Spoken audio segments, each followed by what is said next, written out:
morning. Happy to see so many people joining us this morning. We have a truly national audience with us today. Strong representation from all aspects of healthcare in Canada, from hospitals, healthcare providers, government agencies, higher education, corporate, and more. Very exciting. I am Matthew Hart, CEO for Longwoods. We've been hosting these events for more than 20 years across Canada, but now with the virtual world, this has made these events even more accessible. I did want to take this opportunity to let everyone know that these events are going to remain virtual from now and into the future. Even when we get the opportunity to have these events live in person, we will remain to offer a virtual component. Before we get started, I wanted to take an opportunity to thank our corporate members who are supporting today's event.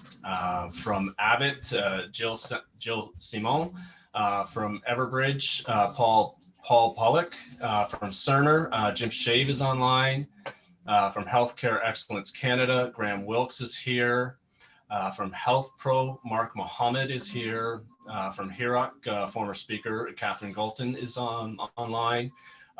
From Medtronic, Neil Fraser, look for him to be speaking in the near future.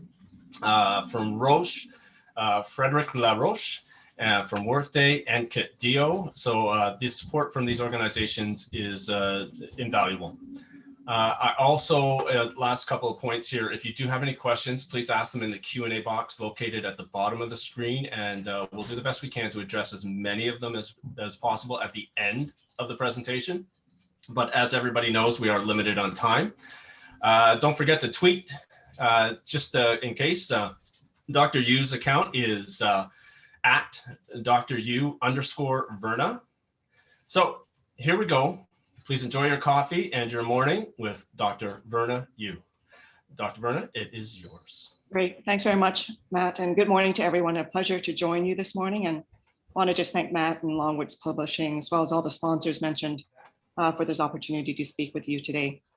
So just moving on to the second slide, I want to begin by acknowledging that our work is conducted on the territories of Treaty 6, 7, and 8 and the homeland of the Métis. We also recognize the many different nations that come from all over Canada to call Alberta their home. We also acknowledge that many of you may be on different territories. We respect the treaties that were made on these territories. We acknowledge the harms and mistakes of the past, and we dedicate ourselves to move forward in partnership with Indigenous communities in a spirit of reconciliation and collaboration. So I really appreciate this national audience. And again, thank you to all of you for taking the time to be with us in this presentation. I think Matt's going to be the driver of my presentation. So just moving on to the next slide. I'm going to tell you a little, I'm just going to keep going, Matt, and you can catch up with me, I think. I'm on slide 3 right now, but I want to tell you a little bit about myself and the organization I lead. I think most of you know about Alberta Health Services, but for those who do not, I've been with Alberta Health Services since 2012, in the last 5 years as president and CEO. In my clinical life, I'm also a pediatric nephrologist, and I've trained both at the U of A in Edmonton, as well as at Harvard Children's Hospital in Boston. And I still maintain a practice at the Stollery Children's Hospital.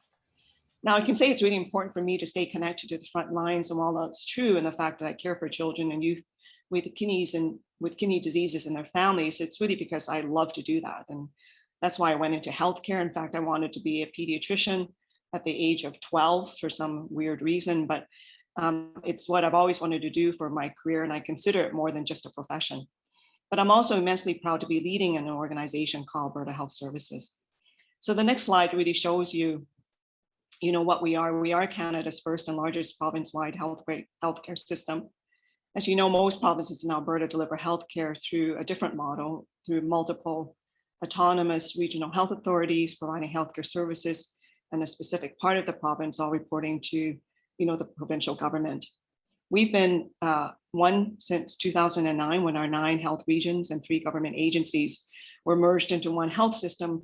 And we now serve about 4.4 million people across Canada, because we actually extend and cover parts of BC as well as far out east as Manitoba.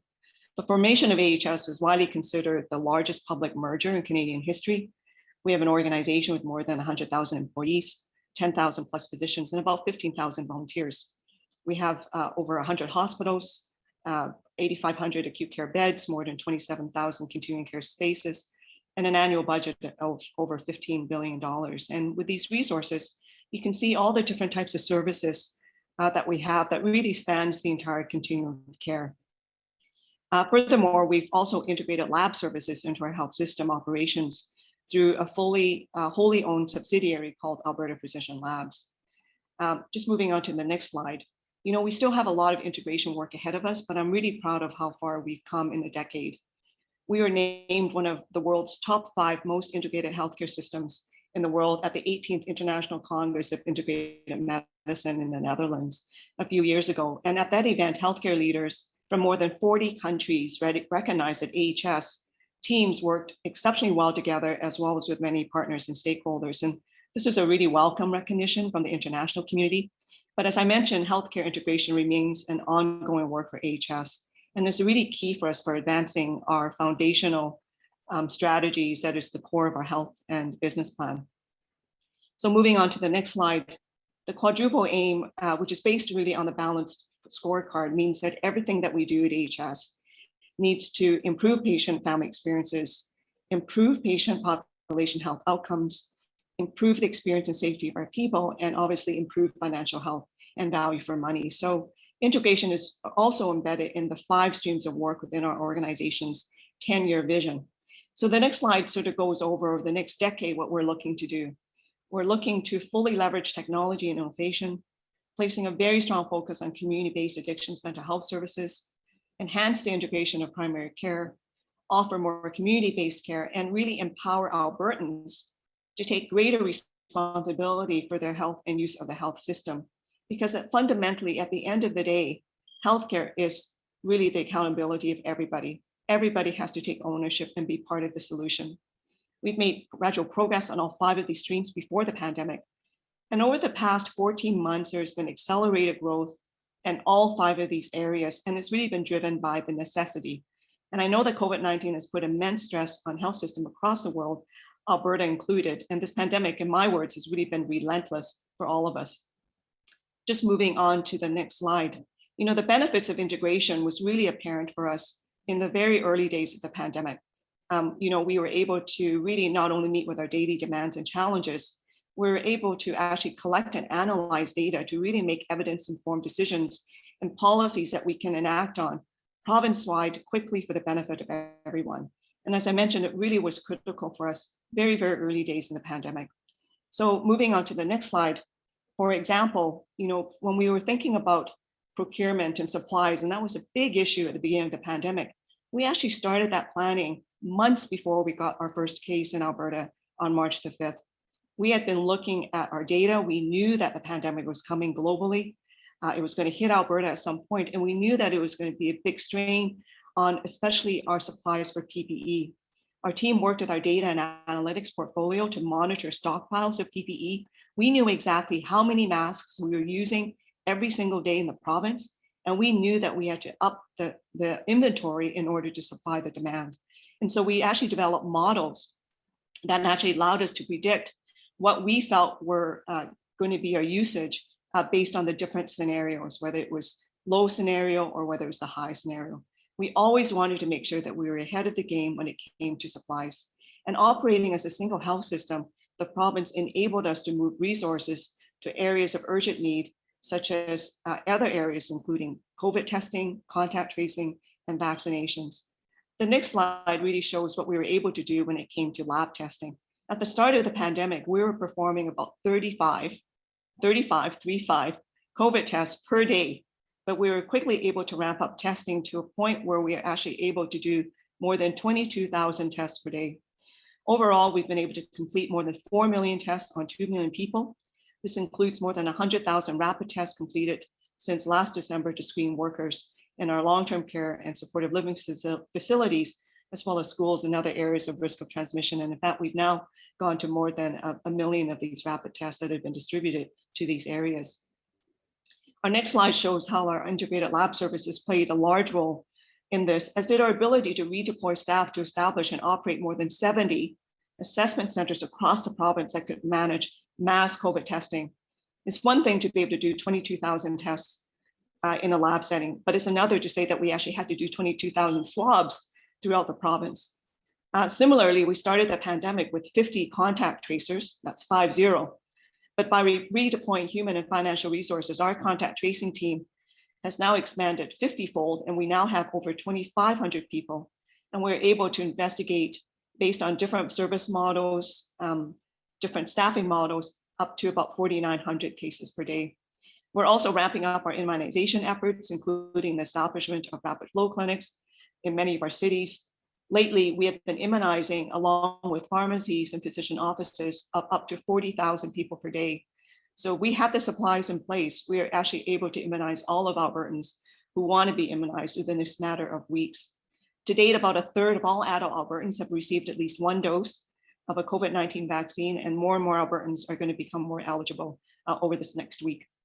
So I have to say that I'm really, really proud when I look back over the past year and a half and realize how much we've achieved under stressful, ever-changing circumstances, and how much COVID has forced us to change how we deliver healthcare and change it for the better. When we take a minute to review this changing landscape, we can start to see what the future of healthcare will look like and how we might deliver care differently, because healthcare post-pandemic is going to be different, whether we like it or not, and it is going to be sustained. And so what I'd like to focus on for the remainder of our time is what's going to be about the future. So moving on to the next slide, I'm going to start with virtual healthcare, because that's obviously first top of mind for every healthcare system in the country. Providing and receiving healthcare through virtual means remotely through the use of technology is nothing new at AHS. In fact, we've actually used virtual care since day one to support individuals who are in self-isolation, unable to attend an AHS clinic or facility, living in rural and remote areas, or when the patient and provider cannot be in the same location. But as we all know, with the pandemic, virtual healthcare has exploded since its onset in terms of usage, but also in terms of its application and its role in our pandemic response. It's really been significant. So for starters, virtual care has really helped ease the impact of some of the restrictions implemented because of the pandemic. Moving on to the next slide, gives you a bit of data about what actually has changed before and after. The restrictions on social distancing significantly decreased in-person clinical visits, which is accompanied by an unprecedented increase in virtual care volumes. Our preliminary data shows that, for example, in Edmonton area alone, well over 50,000 virtual visits a month, including telephone contacts, took place during the first few months of the pandemic. This number is significant because in 2019, the AHS virtual health program had a total of approximately 60,000 point-to-point virtual video visits for the entire year. And even then, when we extrapolate this to the impact on patients, it actually helped to avoid more than 11 million kilometers of travel for patients in that year. That's the equivalent of traveling around the Earth's equator 275 times. Early data also demonstrates that more than half of physicians and allied health professionals conducted virtual appointments after April 2020. And at its peak, 90% of all ambulatory visits in some clinical areas were done virtually. The clinical priority for using virtual tools to connect patients and provider was initially identified as ambulatory care visits that were postponed or canceled due to physical distancing directives. Since then, AHS Virtual Health has supported many clinics, programs, including addictions and mental health, chronic disease management, infectious disease, and home hospitals to increase the number of virtual clinic visits and keep patients closer to home. Next slide. One result of the pandemic is that for all of us, we're very familiar with Zoom, and it has been an indispensable tool for AHS virtual care. As we know, Zoom video conferencing, as shown by today, is a very easy to use platform, accessible on most computers, mobile devices, and extends access to patients' homes. We have provided clinical teams with support to integrate Zoom into complex clinical service delivery models. And since March 2020, we have more than 27,000 active users with 10,000 host licenses. Our usage includes more than 500,000 unique meetings, 103 million meeting minutes, 2.1 million meeting participants, and 1,200 webinars with more than 45,000 participants. We also have separate Zoom sub-account for COVID family visitation with more than 400,000 minutes of usage over the past 10 months by either iPad and Zoom. And as mentioned, Zoom is being used clinically to include cases where clinics may be provincial or zonal and involve interdisciplinary teams where they have high volumes or where they provide care to vulnerable patient populations. Other clinical usage areas and benefits, access to physician and other healthcare professionals, increased visual information and assistance, developing the therapeutic relationship between clinician and patients, and minimized exposure risk to clinicians and patients. In addition, the HS Virtual Health Program has developed numerous self-study and guidance tools, most of which were for clinicians and which support safe and effective high-quality care delivery during COVID. And without a doubt, the pandemic has catalyzed a lot of growth and activity in the whole area of virtual care. According to a survey that we completed in late summer, 94% of respondents intended to continue to use virtual care permanently, which indicates that the accelerated rollout was well executed and well received. And it would be fair to say that in another sense, it simply helped accelerate a shift that was already occurring from AHS facility-based care to community-centered care, an initiative that we call Enhancing Care in the Community. So moving on to the next slide, I want to talk a little about community care because this is what we've heard from Albertans. They want community-centered care in Alberta. It means about moving services out of our busy hospitals and into community settings when it is safe to do so. The next slide really gives an idea to Albertans about how they can access more community-based services to keep them healthy and out of hospital. Because at the end of the day, if you need to be in a hospital, that's great, but who wants to be in a hospital if you don't need to be?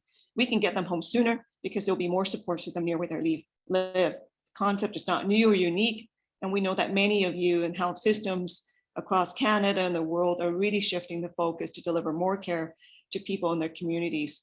One of the things that we've been doing, for example, is expanding our virtual hospital care and digital remote monitoring services for patients who can safely receive acute care in their homes. And the next slide shows you a picture about this. In response to the pandemic, we actually approved the expansion of what we had already started, which is a virtual care concept in our virtual hospitals established in 2018. These include a complex care hub in Calgary and the Edmonton Zone Virtual Hospital, both of which use digital remote patient monitoring to collect patient data that informs clinical decision-making. And what you're seeing on this slide is something called Hospital at Home, which is run out of a children's hospital in Calgary and provides chemotherapy to pediatric cancer patients in their home. Remote patient monitoring enables patients with more complex health conditions and those recovering from surgery to be monitored and safely receive acute care at home rather than in hospital. These virtual hospital services reduce avoidable bricks and mortar hospitalizations for patients. They also support patients with COVID-19 in monitoring their disease progression. Patients can be proactively directed to acute care before they decompensate, with the hope of improving their outcomes in hospital. Virtual hospitals provide patients with the opportunity to collaborate with their primary care providers and also connect them with community resources to help them be well and stay well in the community. Stable patients, it's like they're being admitted into a hospital, but they're actually remaining at home. They can have their medications titrated, IV medications can be delivered, vital signs are monitored regularly, diagnostic imaging tests can be completed, all while receiving up to twice daily check-ins with their care team. And these include patients who have been otherwise in an acute care bed. In the next slide, we're really talking about these healthcare teams receiving information by digital remote patient monitoring. They can also connect with patients via telephone, text messaging, email, or video. Virtual hospitals also leverage existing supports in the community, such as home care teams. We have specially trained paramedics who can perform treatments and diagnostics that were previously performed in a hospital environment. And the result is that we can safely manage patients who remain in their homes, reducing the risk of exposure, improving system efficiency, which is particularly important during a pandemic where safety and creating acute care capacity are so essential. Edmonton's virtual hospital and Calgary's complex care hub seem custom made for a pandemic response, and they've both been relied upon to provide additional care. Both programs cared for about 296 patients in 2019-20. That number has jumped to 530 over the past fiscal year, representing nearly 80% increase in the numbers of adult patients who receive high quality care from a multidisciplinary team, all from the comfort of their own home. If you think about it, that's a good size acute care hospital. Virtual care has expanded in many different areas during our pandemic. For example, many of our health promotion and educational workshops have also moved online. those supporting a range of needs such as quitting smoking, living with a chronic health condition, or eating well for health and weight. In the next slide, talking a bit about virtual tools, we're also using virtual tools to provide new avenues for care in the areas of addictions and mental health. I just want to share some of this with you. Text for Hope is a free text messaging service that gives people advice and encouragement to help them develop healthy personal coping skills and resiliency. Together All offers a clinically moderated online peer-to-peer mental health community that empowers individuals to anonymously seek and provide 24/7 care. Heart Math provides online Zoom workshops to help people identify and manage stress in these challenging times. And the virtual opioid dependency program uses a completely virtual clinic model to connect a doctor-led multidisciplinary team with clients referred for opioid agonist therapy, such as methadone. In short, virtual care is meeting the needs of patients in a big way, in a different way, and adding new levels of convenience and service. In the next slide leads me to speak to the area of digital health, which is part and parcel of virtual care. Digital health and virtual care may sound similar, but with digital health, we often think more in terms of the things that make virtual care possible, such as devices that measure patient vitals and send back to care providers, or patient record portals that empower patients to take charge of their health, or health information systems that provide predictive analytics for planners and care providers. And the tools that we think of in digital health are key requirements in the provision of virtual care. So moving on to the next slide, I want to talk about something called Connect Care, which I'm very, very proud of. It is our provincial electronic medical record system. It is the biggest IT project in our organization's history. We're launching it in phases, 9 of them to be exact. We've launched the first 3 waves, of which 2 of the waves happened during the pandemic, all of them successful. And the last phase is scheduled for 2023. As I mentioned, the first phase was launched in 2019. It's worth noting, as I mentioned, that the next 2 phases have occurred, and we're now planning for phase 4. And that's how important this project is to AHS. We remain, if it wasn't for the pandemic, we'd remain on time, although we're only a few months delayed, and we remain on budget. But this is about how we deliver care now and into the post-pandemic area. So in the next slide, I just want to talk a little bit more about Connect Care. Connect Care is going to be pivotal to providing a common record of care, such that virtual can complement in-person care within the spectrum and continuum of the patient journey. Connect Care will create opportunities to meet the needs of patients, modernize care delivery, and determine how best to deliver virtual care in a complementary way that optimizes the overall health experience, that enhances system efficiency and improves access. It will give a patient's healthcare team a more complete picture of their health history, access to consistent information on best practices, resources at their fingertips, and will enable them to communicate with patients and each other more easily. It is a move away from an out-of-date system that in many circumstances continues to rely on paper records and notes, to a sophisticated, integrated, comprehensive system that allow patients to be at the center of their healthcare team and for them to interact not only with their own healthcare information, with their healthcare clinicians. It lets clinicians see all of the patient's AHS health record in one place. It's safer for patients, will lead to improved patient care, and will help our frontline teams do what they do best, which is provide effective, expert, and timely care to Albertans. Moving on to the next slide, Connect Care allows patients, as I said, who have been seen at a location with Connect Care in place, to access a patient portal called My AHS Connect. This is the online patient tool, which is part of Connect Care. It allows patients to see their results, interaction with their care team, to have questions and concerns addressed, be involved in their care, and manage their health information. And together with My Health Record, which is the Alberta government service that gives patients secure access to their health information, Albertans have never been more empowered when it comes to their own health. Once registered, Albertans have at their fingertips immunization records, prescribed medications, lab test results. Connect Care gives care providers easy but secure access to all of that information, which will be available from facility to facility, no matter which service that you're at. It is an investment in the health of Albertans, and once in place, we are going to see a return on investment in both health outcomes and dollars. Anticipated savings will be through improved coordination of patient care, controlling drug costs by making it easier to access patient medication history, easier to use generic instead of brand name drugs, reducing duplicate and unnecessary testing, and reducing medical record and transcription costs. And although we've completed only a third of our 9-phase launches, Connect Care has already been an invaluable tool during the pandemic. The system has supported our contact tracing efforts, which in turn has helped us respond to the pandemic, and most recently, the surge in cases in Alberta. It has also enhanced our ability to provide virtual health services, and as I mentioned earlier, which have been greatly needed during the course of COVID-19. I want to move on now to the next slide, which is about continuing care, because we know that this has been a system that has really been shown to be, I think, one that needs to be improved upon across the country. Our robust data systems are also being used to manage and track our audits of continuing care settings across the province, both private and those operated by AHS. And to be clear, these audits were performed pre-pandemic. In fact, we audited about 180 continuing care sites in 2019, but with the pandemic, we changed our auditing approach and significantly ramped up our visits. So the routine audits were audited and we were replaced by several different types of visits.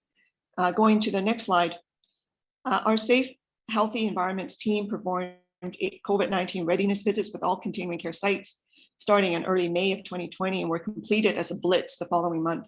These involved in visiting more than 450 sites across the province where we have contracts for long-term care, what we call designated supportive living, personal care, homes, and lodges. And subsequently, 2 other types of visits were performed. Last year, we performed nearly 220 site preparedness assessment visits to determine whether sites would be ready should they have an outbreak.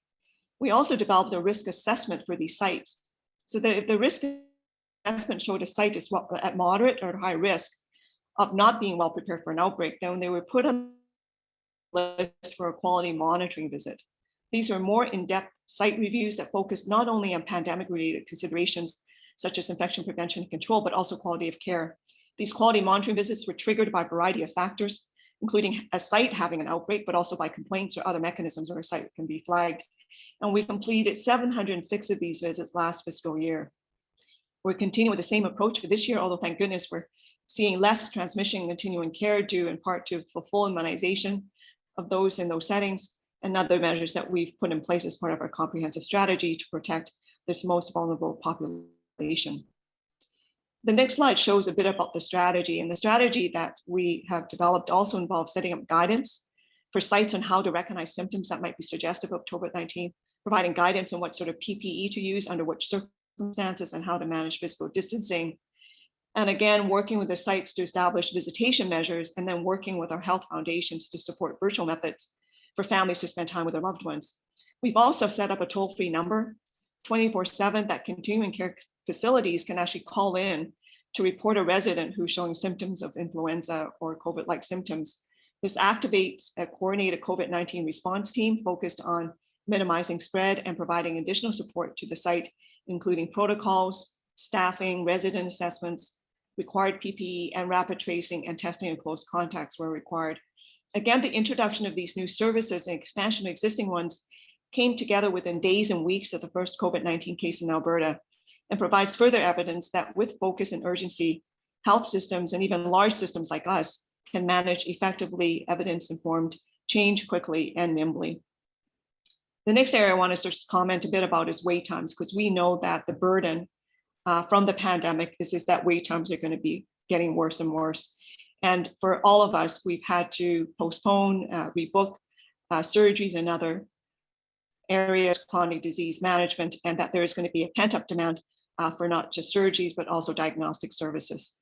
That's because we've had to deal with the pandemic. In the next slide, for instance, since the start of COVID-19, there's been a continuing decrease in the number of new cancers being diagnosed in Alberta, and I know that's a trend that's been reported across Canada and the world. Before the pandemic, approximately 2,000 Albertans were diagnosed with cancer each month. And based on that number, we believe there are approximately 500 people each month who are not being diagnosed for cancer during this pandemic. And obviously our concern is when they actually eventually reach the healthcare system, the cancer would advance to such a later stage, require more treatment, reduce the likelihood of a positive outcome, and place more demand on themselves as well as the health system. Earlier this year, we launched a public education campaign telling Albertans that the healthcare system is safe to use and that they should come to see us if they think there's something wrong with their health. In the next slide, talk a little bit more about surgeries, because I know that's obviously been a big concern for all of us. in the healthcare system. From the previous year, surgical teams who've supported surgical activities, now we know how many surgeries we've done, which is about 291,000 surgeries in year 18-19. And for the previous fiscal year, our surgical teams have managed to support on average about 90% of pre-COVID levels, which is really quite amazing. We went to a low of only doing 40% of all surgeries in the spring of last year to actually doing 200% above anticipated surgical levels because we just didn't close. So we know it's going to be a tremendous demand. We're very proud of what we managed to keep up, but we also mean that this 10% adds to a backlog that is once again growing as we come to the third wave. We've developed Alberta's surgical recovery plan, which is designed to increase access to surgeries across the province. This plan is actually part of a larger surgical initiative that we've developed prior to the pandemic to ensure that all Albertans receive scheduled surgeries within clinically appropriate wait times. As part of the Alberta Surgical Initiative, we are chartering surgeries out to what we call chartered surgical facilities that are being used to add capacity in addition to the publicly funded surgeries. We're working now with new private health partners to actually get more surgeries done. Last year, for these charter surgical facilities, we did about 44,000 surgeries, which is about 15% of our, as I said, our 290,000 surgeries. And we are now adding thousands more. They provide safe, low-risk surgeries without cost to patients. These remain publicly funded, but it really allows us within the hospital system to focus on more emergent and more complex surgeries. As part of our surgery recovery plan, we're looking to increase the volume of surgeries, as I mentioned, but we also need to change the processes by which these surgeries come to existence. During the pandemic, we are centralizing booking for surgeries across the province, which allows for equitable access to limited available operating room time. As a result of this practice during the pandemic, we actually saw wait times decrease for some patient groups and greater equity in operating room distribution time across the system. In a central access and triage model, we found a single entry model improves efficiencies, is a fair and ethical way to address the pent-up demand for surgery and the presence of constrained resources. As for diagnostic imaging, each zone manages these services centrally because geographically you can imagine how challenging it is for a single queue. And however, should patients inquire about DI waitlists, for example, in other geographies, they also have the ability to travel for exam. We're also able to make that option available for patients. So it is about patient choice.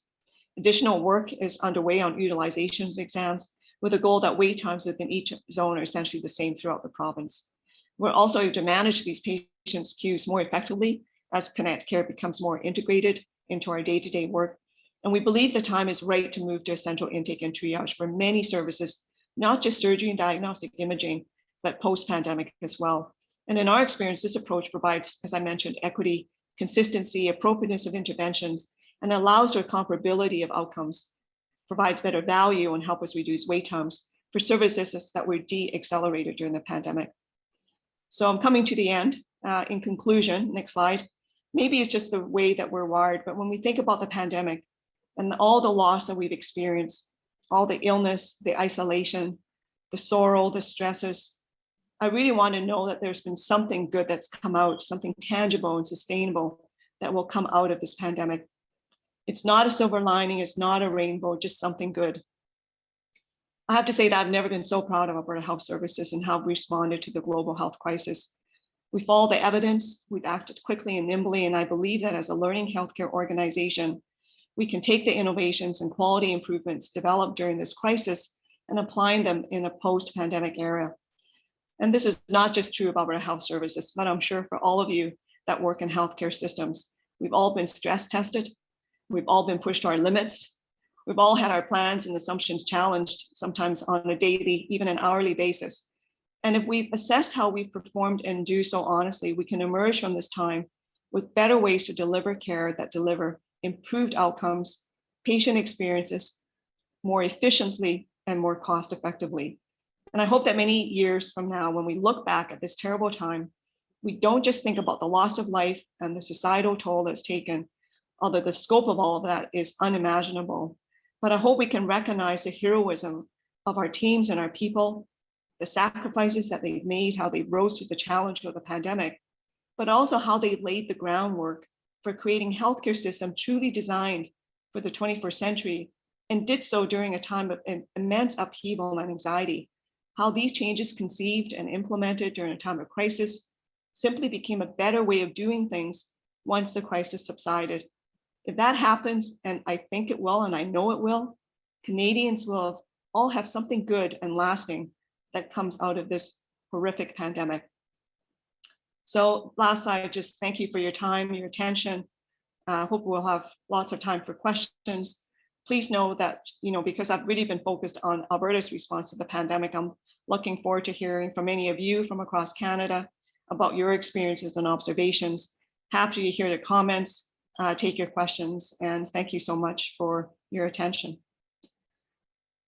So I think I'm going to manage the questions and answers. So I'll try to take a look at that and see how many I can get through. And clearly, again, if there's anything I'm missing, please don't hesitate to put in there. So the first question is from Aria, and the question is about how to implement the health line to elder people with poor skills of using gadgets. So absolutely true. When we were looking at the online tools that we used for the virtual care visits in the long-term care facilities, obviously it was with the staff or the help of the staff.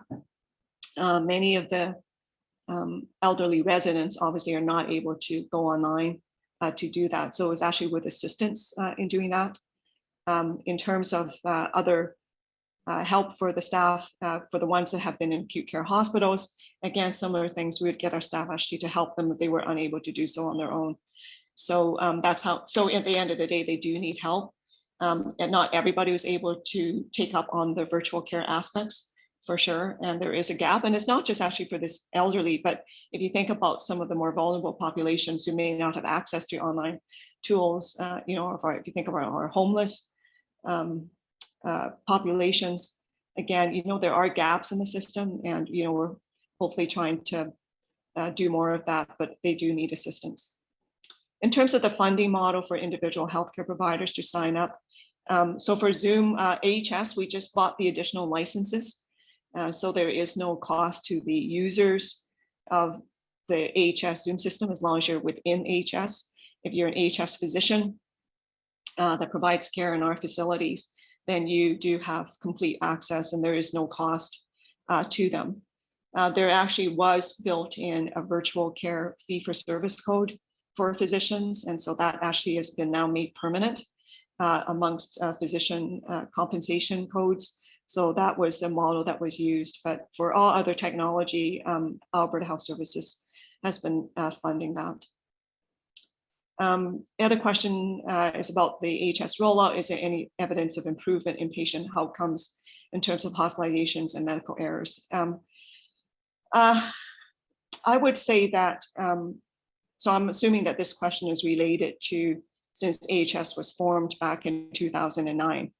And so we actually have a provincial online reporting learning system. So for example, we used to fill out critical incident reports. I remember that when I was doing that as a resident, as a staff member early on, before AHS days, and these were paper forms, right? You would fill out on the unit, and if there was a medical error, you'd fill it out and it gets sent somewhere else. We actually have had an online tool now for many, many years, actually for almost 10 years, where we actually monitor our adverse events on a monthly basis. And it does actually get reported up to our Quality and Safety Committee, as well as to our board Quality and Safety Committee. So we're actually able to monitor all the adverse events, how many are never events, as an example.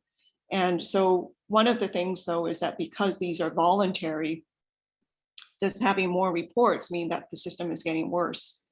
Well, I would say that having more reports is actually a good thing, because that means that people are actually using the system, feel safe to use the system, and actually are, feel that you can learn from it by putting things into the system. So for sure, there is no worsening of hospitalizations or medical errors. And in fact, we've actually shown that we prevented medical errors from theming some of these adverse events or reports, because some of the adverse events that are reported are things that have not yet happened. So for example, I'll use something like medications.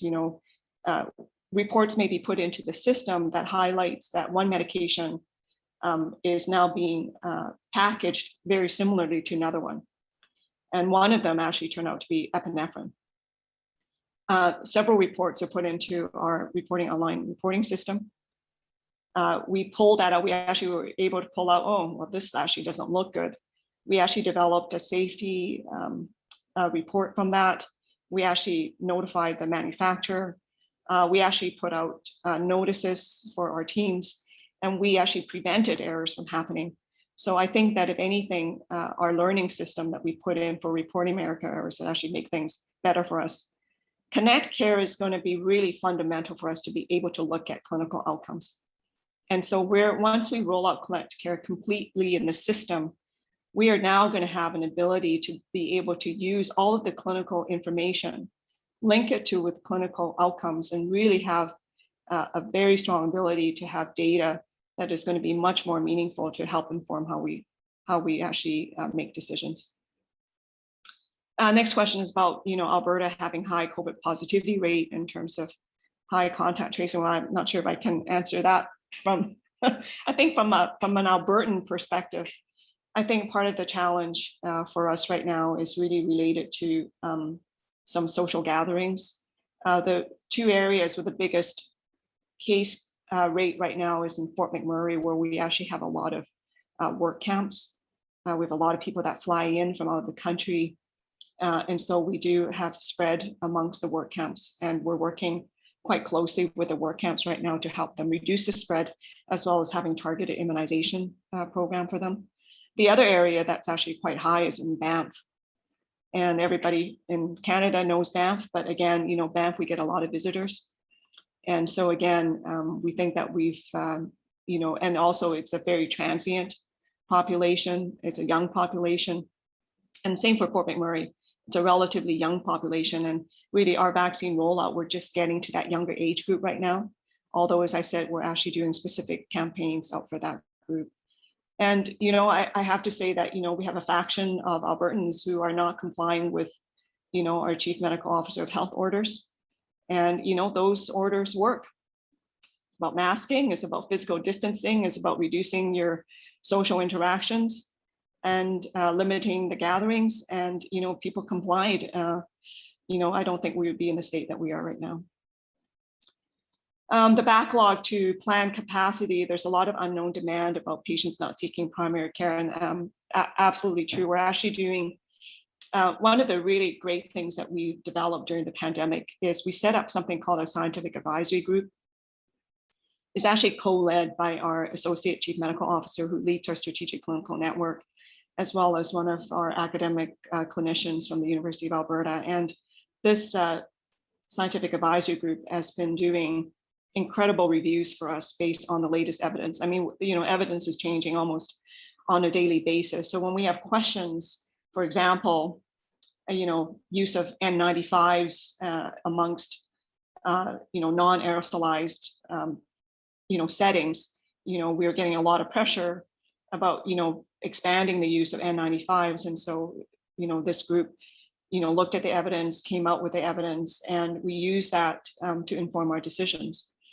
And what they're doing with us right now is actually doing a report with us, for us, about what exactly is the backlog. We actually know what the backlog is for surgeries. It's easy enough to do that.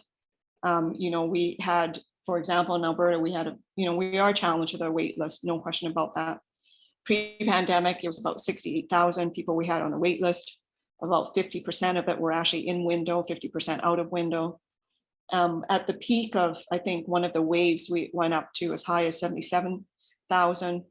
When we relaunched our services in the fall of last year, we actually were able to reduce that wait list. We got down to 70,000, which is pretty close to pre-pandemic numbers.